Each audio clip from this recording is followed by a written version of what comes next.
What's up mga kanay, sa videong ito ay pag-uusapan naman natin kung paano nga ba ang mga next steps in case nire-require tayo to use the cliqq app to generate the 7 Connect barcode for the Shopee Pay cash-in. Before we start, kung bago ka pa lang sa channel na ito and you're into tutorial and informational videos, please like, share, and subscribe lang kanays. I would really appreciate your support and I also assure you na marami pang naka-line up na helpful videos na aking i-upload this coming days. Going back sa ating topic for this video, usually kapag nag-cash in ka via Shopee app, ay instruct ka na to directly present the generated 7 Connect barcode sa cashier ng 7-Eleven. Although there are still possibilities na pwedeng bihira lang naman ding mangyari, na although nakapag-generate na tayo ng 7 Connect barcode using Shopee Pay, ay ini-instruct pa rin tayo to generate again a barcode either using cliqq kiosk or cliqq terminal na makikita mismo sa 7-Eleven or via mobile app.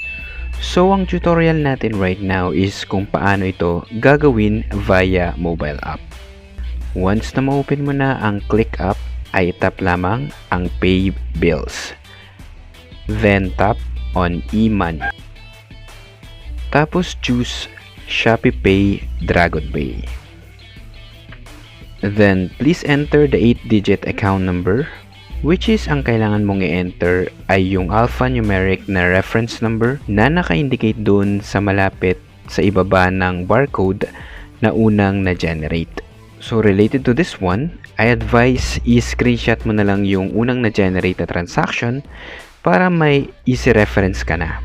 Then please enter your mobile number. And lastly, the amount. Once done, tap mo lang yung confirm.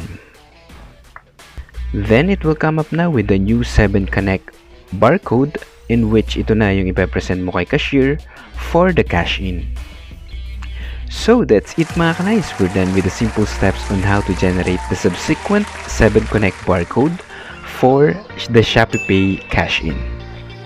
And also mga kanays, when it comes to bills payment, in case you're interested, I've also uploaded recent videos about using Shopee Pay that might be also helpful to you. You might be also interested of watching these videos para makalesen ka or makakuha ng discounts sa inyong internet, water, or electric bills. I have also included the links on the description page of this video.